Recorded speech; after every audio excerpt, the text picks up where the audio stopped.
Assalamualaikum. Hari ni ada kisah sewa di sebuah rumah setenggan. Rupa-rupanya ada gangguan.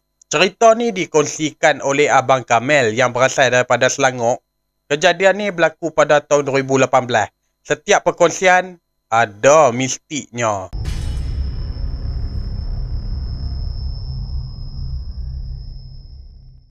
Abang Kamel ni, dia bekerja dengan kawan dia iaitu si Alan yang merupakan kontraktor kecil. Mereka berdua ni buat kerja macam pasang wiring, lepas tu pula pasang aircon. Satu hari, yang si Alan ni dapat tender tapi bukanlah di Selangor, malahan dekat Melaka. Ada satu buah office. Office tersebut tu memang besar lah. Kira Alan dan juga si Abang Kamel ni banyak kerja lah nak kena buat. Nak kena pasang wiring lah. Lepas tu pula nak kena pasang aircon lah.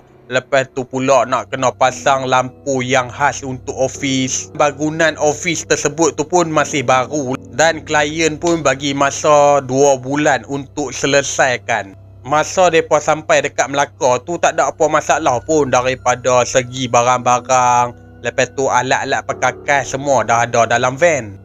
Cuma depa ni tak ada tempat tinggal. Jadi yang si Alan ni bagilah tahu dekat si Abang Kamel. Ni Kamel, kita nak kena stay dekat sini lebih kurang 2 bulan. Lah ni antara cari rumah sewa. Abang Kamel ni pun dia pergi cek dekat Mudah. Bila cek, akhirnya depa dapat sebuah rumah setenggan di satu kawasan perkampungan.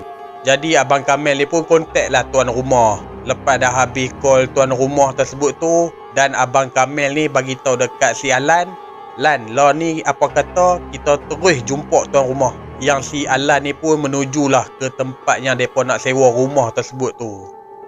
Bila mereka sampai, dan Abang Kamel ni pun call lah tuan rumah, menyatakan bahawasanya mereka dah sampai di depan rumah yang mereka nak sewa. Lepas tu pula, rumah yang mereka nak sewa ni, halaman dia memang cukup luas. Dan daripada luar rumah tu pun kira nampak cantik lah. Dekat bahagian tepi rumah tu, kira jauh jugalah jarak. Ada satu rumah yang dah orang kata memang nampak reput dah. Jarak antara rumah yang dah nak reput dengan rumah yang mereka sewa tu lebih kurang 50 meter. Kalau tengok daripada jauh tu, asalnya rumah tu rumah kayu. Selang 10 minit kemudian, tuan rumah tu pun sampai. Bila tuan rumah ni buka je kunci pintu tersebut tu, dan tuan rumah ni pun kata dekat si Alan dan juga si Abang Kamel, dah main masuk. Hampa tengoklah keadaan dalam rumah ni okey tak untuk hampa nak sewa. Jadi mereka berdua ni pun masuk lah. Pergi cek satu demi satu. Yang betul-betul untungnya si Alan dan juga si Abang Kamel ni, dalam rumah tu dah ada cushion, dah ada peti ais, dah ada mesin basuh dan juga kipas. Dalam rumah tersebut tu hanya ada 2 bilik. Jadi yang si Alan ni pun dia tengok dalam keadaan rumah tu okey. Alan ni pun habaq lah dekat tuan rumah. Macam ni abang, saya jadilah nak sewa. Masa tu kata si Abang Kamel, sebulan hanya 400, deposit tak payah. Nak keluar nanti cuma bagi tahu je. Lagi satu ialah depa ni pun bukan nak stay lama sangat pun dekat rumah tersebut tu. Habis kerja pasang wiring, buat aircon dan sebagainya dekat office tersebut tu, nanti mereka baliklah semula dekat Selangor. Jadi yang si Alan ni pun bayarlah duit sewa tersebut tu. Dan yang si Alan ni pun dapatlah kunci daripada tuan rumah. Nak jadikan cerita, hari pertama masa mereka duduk di rumah tersebut tu, dah ada gangguan. Masa malam tu, Abang Kamel ni nak tidur. Duk tengah layan mata tu, tiba-tiba Abang Kamel ni, dia terdengar daripada arah luar rumah ada orang berjalan. Bunyi dia macam mana tau? Orang pakai slipper berjalan dekat kawasan berpasiang. Abang Kamel ni dia bangun, lepas tu dia pergi buka tingkap kaca tu, nak tengok siapa dia yang ada di luar rumah tersebut tu. Bila dah puas tengok, tak ada siapa-siapa pun. Bila Abang Kamel ni tak nampak siapa-siapa yang ada di luar rumah tersebut tu, Abang Kamel ni pun dia rebahkan badan dia ke atas tutu. Baru saja nak pejam, Abang Kamel dengar lagi daripada arah luar rumah orang sedang berjalan. Kali kedua pun sama juga. Abang Kamel ni dia buka tingkap, dia tengok-tengok pun tetap tak ada siapa-siapa. Lepas tu Abang Kamel ni Dia keluar daripada bilik, dia pergi ketuk pula bilik si Alan. Alan buka je pintu. Tak dan lagi si Abang Kamel nak tanya dekat si Alan. Alan dulu tanya dekat si Abang Kamel. Kamel, ada dengar tak apa benda dekat luar rumah ni? Abang Kamel ni dia buka lah cerita. Tadi aku pergi cek, tak ada siapa-siapa pun. Bunyi tu ada tapi tanpa rupa. Yang si Alan ni dah mulalah rasa risau. Dia bagi tahu ni dekat si Abang Kamel. Aku rasa rumah ni ada benda yang tak kena lah. Abang Kamel ni pun bagi tahu lah dekat si Alan. Alan, hang jangan cakap macam tu Lan. Aku pun tak sedar hati ni Lan. Dah lah ni, hang masuk bilik pergi tidur. Keesokan pagi tu, mereka pergilah kerja macam biasa. Tapi kejadian yang mereka dengar orang berjalan dekat kawasan luar rumah tu tiap-tiap malam. Tapi itulah bila mereka pergi buka tingkap nak tengok apa benda yang ada dekat luar sana tu, tak ada apa-apa pun. Nak dekat 3 minggu kemudian lah yang masa mereka duduk di rumah setinggan tersebut tu.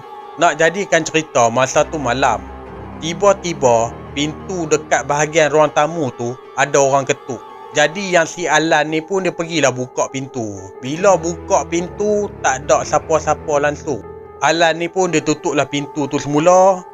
Baru saja lebih kurang 3-4 langkah, ada lagi bunyi orang ketuk pintu rumah. Masa situasi tersebut tu, yang si Alan ni, dia pergilah ketuk pintu bilik si Abang Kamel.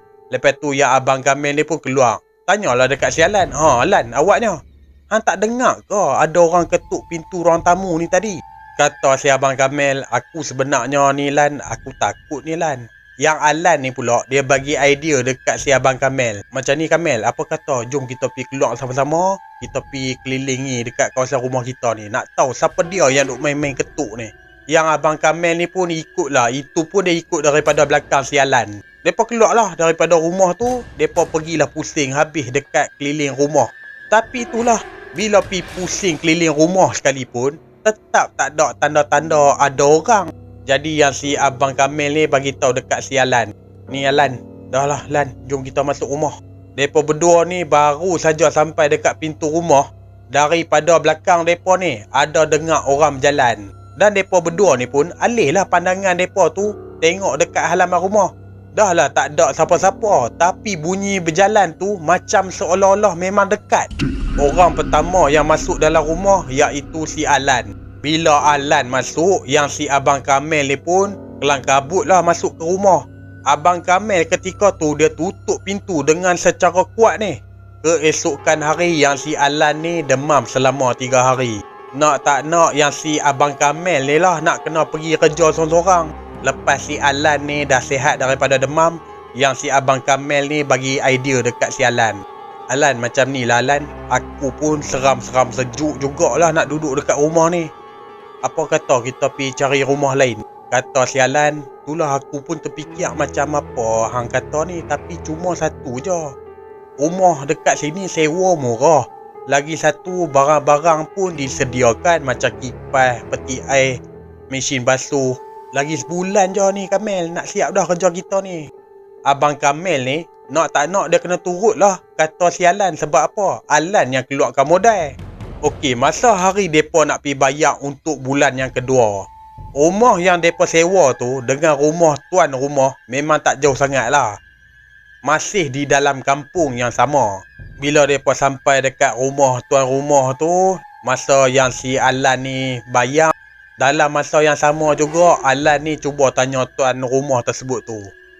Ni abang nak tanya sikit lah, apa sejarah rumah tu bang yang kami sewa tu? Mula-mula tuan rumah ni dia macam nak mengelak. Tapi masa tu Abang Kamel ni pun dia masuk campur juga. Dia desak lah si tuan rumah tu. Dan akhirnya tuan rumah tu pun dia bagi saranan. Apa benda yang hampa dengar daripada luar rumah tu, ataupun ada orang main ketuk tengah-tengah malam tu, hampa tak usah peduli lah benda tu. Dan tuan rumah ni ada bagi tahu lagi satu perkara. Apabila di ketika waktu malam, hampa jangan sesekali pandang dekat rumah yang dah nak roboh tu. Yang si Alan ni tanyalah dekat si tuan rumah. Awaknya bang, ada apa? Kata si tuan rumah lagi, hampa dengar je cakap aku. Lagi satu, benda-benda tu pun tak ada lah ganggu sampai masuk rumah. Nak tak nak mereka turut lah, kata si tuan rumah. Yang macam si Alan ni dia terfikir macam mana tahu. Yalah, sebab kerja depa ni pun lagi sebulan je nak siap. Lepas siap nanti depa baliklah semula ke Selangor. Dan depa berdua ni pun teruslah balik rumah. Setiap hari gangguan tu tetap ada. Depa kalau setiap malam dengar bunyi orang berjalan daripada arah luar rumah, bunyi ketukan pintu, depa berdua ni buat tak tahulah. Nak jadikan cerita, ada satu malam, masa tu Abang Kamel ni dia betul-betul ingat sangat 5 hari sebelum depa nak keluar daripada rumah tersebut tu. Malam tu Abang Kamel ni dengan secara tak sengaja dia terpandang ke arah rumah yang dah nak reput tersebut tu. Masa tu pula Abang Kamel ni ada nampak satu makhluk. Makhluk tersebut tu dia macam orang, tapi kulit ni rentung. Betul-betul dah macam arang dah.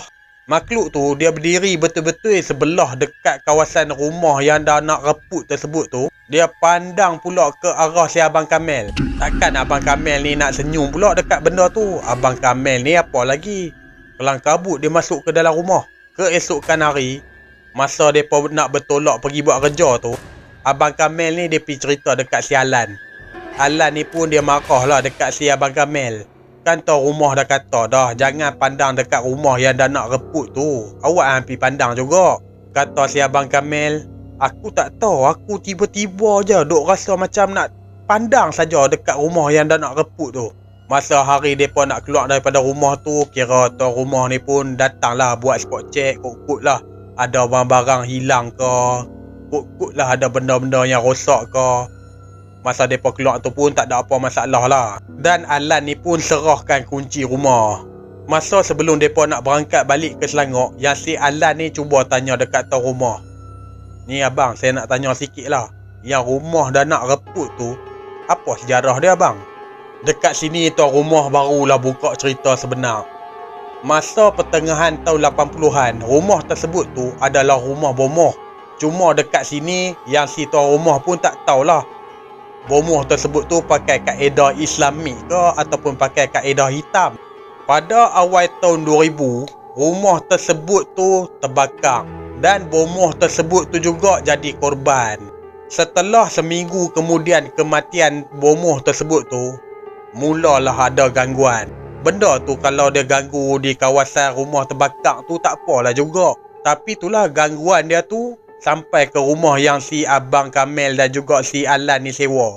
Dulu tuan rumah ni dia duduk dekat rumah tu sebenarnya, tapi disebabkan tak tahan lah kena ganggu saja, dan akhirnya tuan rumah tu dia keluarkan bajet buat rumah yang baru. Tapi gangguan tu bukan saja ganggu dekat rumah yang depa sewa ni saja. Malahan andai katalah di ketika waktu malam ada orang tunggang motor ke, tunggang basikal ke, bila lalu saja dekat rumah yang dah terbakar tersebut tu, kena pula orang tu pergi pandang dekat rumah yang dah terbakar tersebut tu, mesti mereka akan nampak makhluk yang dah rentung tu. Orang kampung ni adalah buat spekulasi bahawasanya bomoh tersebut tu dia ada kadam dia. Sebab apa? Setelah kematian bomoh tersebut tu, makhluk yang rentung tersebut tu sentiasa ada di kawasan rumah tersebut, sedangkan rumah tu dah terbakar. Itu orang kampung punya spekulasi lah. Dan Abang Kamel ni pun dia berterus terang lah dengan tuan rumah. Saya pun pernah nampak sekali bang. Saya tak tahu bang, saya tiba-tiba terpandang saja dekat rumah yang dah nak reput tu. Bila tuan rumah ni dengar daripada apa yang diceritakan oleh si Abang Kamel, tuan rumah tu cuma gelengkan kepala sajalah. Dan akhirnya mereka ni pun bersalam dengan tuan rumah tu. Mereka berdua ni baliklah ke Selangor. Okey, sampai di sini saja. InsyaAllah kita akan jumpa di next video. Assalamualaikum.